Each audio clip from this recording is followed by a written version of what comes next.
この夏、大企業のボーナスが初めて100万円を超えました。新聞やニュースには景気回復、賃上げ、日本復活という言葉が並びました。ただ、同じ調査を見ていくと、少し違う景色が見えてきます。国民のおよそ6割が、景気回復を実感できていないと答えているのです。一体どちらが正しいのでしょうか。実は、どちらも正しいというのが答えです。そしてこの矛盾こそ、これから日本に何が起きるのかを理解するための鍵になります。まずは第一章として、日本経済は本当に復活したのかを見ていきます。第一章、復活検証。100万円というボーナス額だけを見ると、確かに景気は良くなったように感じられます。しかし、これは主に大企業の話です。日本の雇用のおよそ7割は、中小企業が支えています。そして中小企業の賃上げ余力は、大企業とは大きく異なります。原材料費の高騰、人手不足による採用コストの増加、そして取引先からの価格転嫁の難しさ。こうした事情が重なり、多くの中小企業では、ボーナスどころか賃上げ自体が難しいというのが実情です。さらに、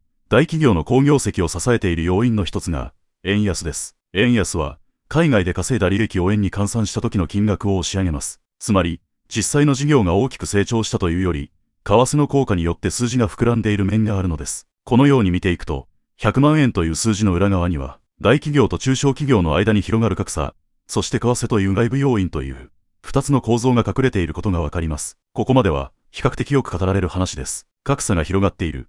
円安の恩恵は一部にしか届いていない。こうした指摘は、これまでも繰り返しされてきました。ですが、ここで終わってしまうと、本当に面白い部分を見逃してしまいます。実は、もっと不思議な問題があります。大企業は過去最高レベルの利益を積み上げているにもかかわらず、そのお金の多くを使わずに抱え込んでいるのです。儲かっているなら、なぜもっと投資しないのか、なぜもっと賃金に回さないのか、この問いに答えようとすると、経営者の判断ミスという単純な話では説明がつかなくなってきます。そこには、日本企業が過去30年かけて学んできた、ある合理的な行動パターンが関係しています。次の章では、日本企業がなぜ600兆円とも言われる現金を抱え込んでいるのか、その理由を掘り下げていきます。第2章、現金選択。日本企業は今、およそ600兆円とも言われる現金を抱えています。これは、日本の GDP に匹敵する規模です。儲かっているなら使えばいい。そう考えるのが普通かもしれません。多くの場合、この話は経営者の姿勢の問題として片付けられます。挑戦しない経営者が悪い。リスクを取らない経営陣に問題がある。そういう結論です。ですが、この見方には大きな見落としがあります。過去30年間の日本経済を振り返ってみますと、ある明確な傾向が見えてきます。現金を持ち続けた企業が生き残り、積極的に投資した企業ほど苦しい状況に追い込まれてきたのです。バブル崩壊後、多くの企業が設備投資や事業拡大に踏み切りました。しかしその多くが、その後の長期低迷の中で重い負債を抱えることになりました。一方で、投資を抑え、現金を積み上げてきた企業は、不況の波を乗り越え、生き残ることができました。つまり、これは経営者の臆病さの問題ではありません。日本企業は、過去の経験から学んだ結果として、極めて合理的な判断を下してきたと言えるのです。この行動の背景には、日本特有のデフレ経験があります。物価が上がらない、むしろ下がっていく。そうした環境では、今日使ったお金の価値と明日使ったお金の価値が変わりません。むしろ、時間が経つほど現金の価値は相対的に高まっていきます。このような経済環境の中では、投資をして未来にかけるよりも、現金を持ち続ける方が安全という判断になります。デフレという環境そのものが、日本企業を慎重にさせてきたのです。さらに、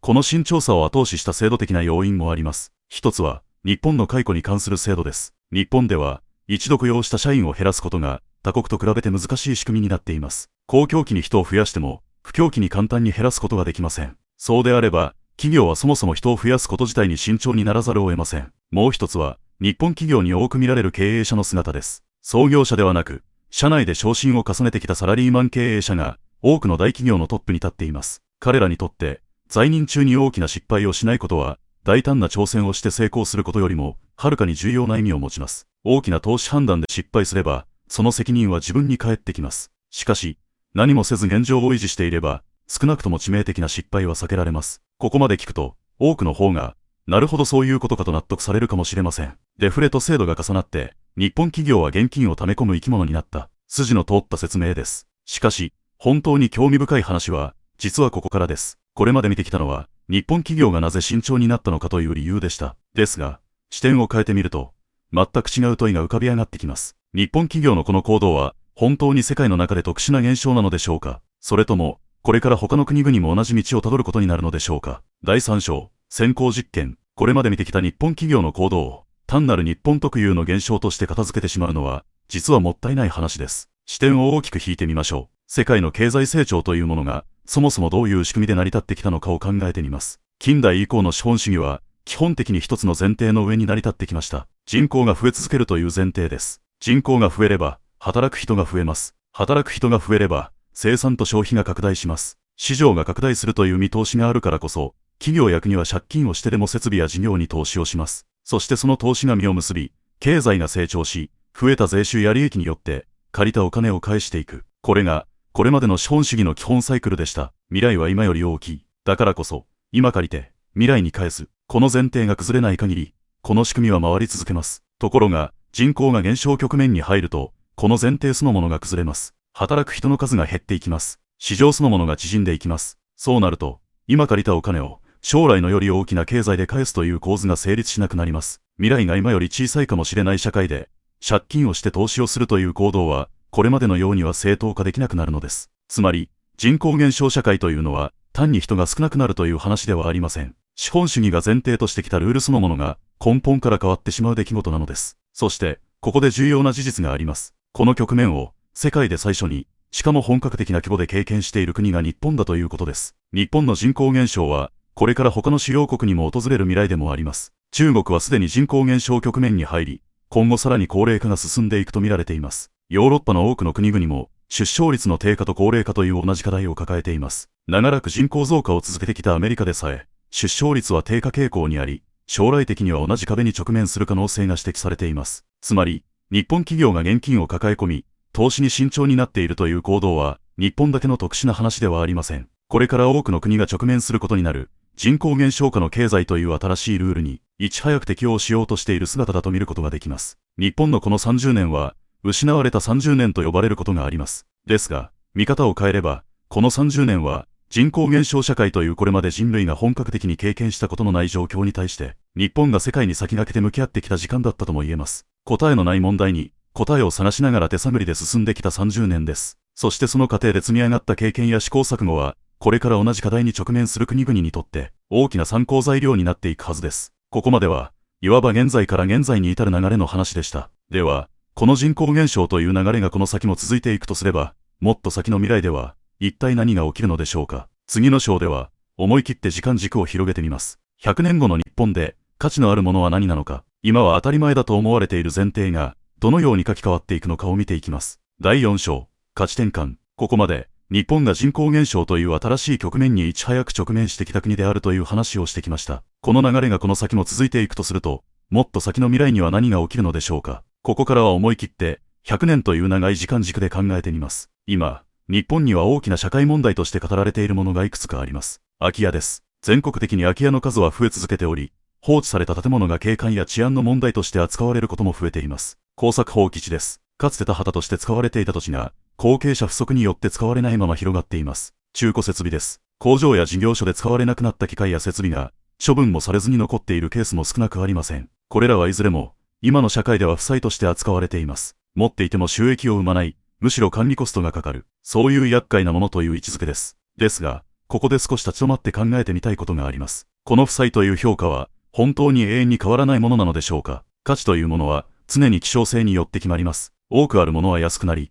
少ないものは高くなる。これは経済の基本原則です。人口が増え続けていた時代、土地は希少なものでした。使いたい人の数に対して、使える土地の数が限られていたからです。だからこそ、土地は価値を持ち続け、資産として扱われてきました。しかし、人口が減少し続ける社会では、この前提が崩れていきます。使いたい人の数そのものが減っていくからです。100年という時間軸で考えてみますと、東京などの一部の都市部を除いて、日本の多くの地域では、土地が余るという状況がさらに進んでいく可能性があります。余っているものの価格は、当然下がっていきます。今は負債として扱われている空き家や耕作放棄地も、いずれは価格がつかないほど当たり前のものになっているかもしれません。では、逆に、これから希少になっていくものは何でしょうか。それは、人です。より正確に言えば、人が持つ技能と、人が積み上げてきた信用です。人口が減っていく社会では、働き手そのものが希少な存在になります。誰にでもできる仕事ではなく、特定の技能を持つ人にしかできない仕事の価値は、これから相対的に上がっていくと考えられます。同時に、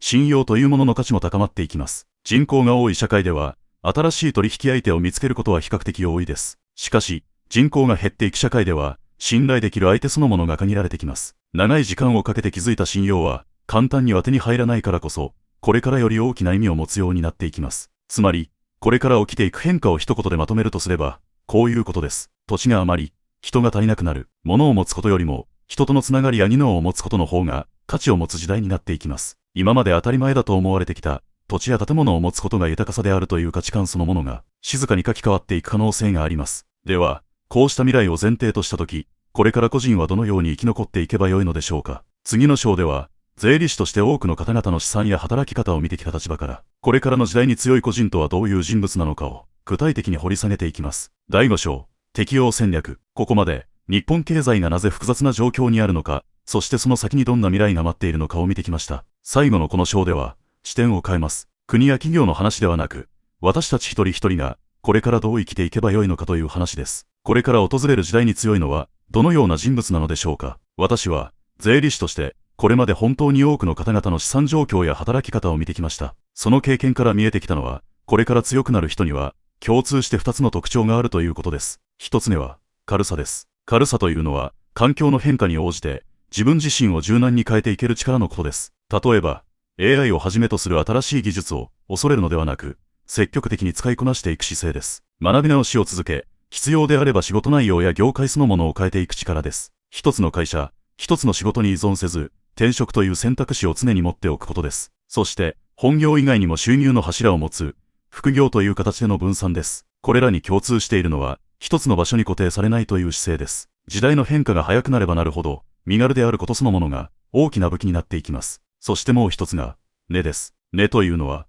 簡単には奪われない、自分だけの強みのことです。専門性です。誰にでもできることではなく、その人にしかできないことを持っているかどうかです。信用です。長い時間をかけて積み上げてきた、他人からの信頼です。健康です。どれだけ能力があっても、健康を損なってしまえば、その能力を発揮することはできません。そして、顧客やコミュニティです。困った時に頼れる人間関係、自分を必要としてくれる場所を持っているかどうかです。軽さは、変化に対応するための力です。根は、変化の中でも失われない土台です。この両方を持っている人が、これから強く生き残っていくと私は考えています。実際に、私が税理士として関わってきた方々の中にも、印象的な例があります。ある個人事業主の方は、長年、一つの取引先にほぼ全ての売り上げを依存していました。その取引先との関係が良好なうちは問題ありませんでしたが、その取引先の業績が急激に悪化した際、収入のほとんどを一度に失ってしまいました。専門性はあったのですが、顧客という根が一つしかなかったのです。一方で、別の方は、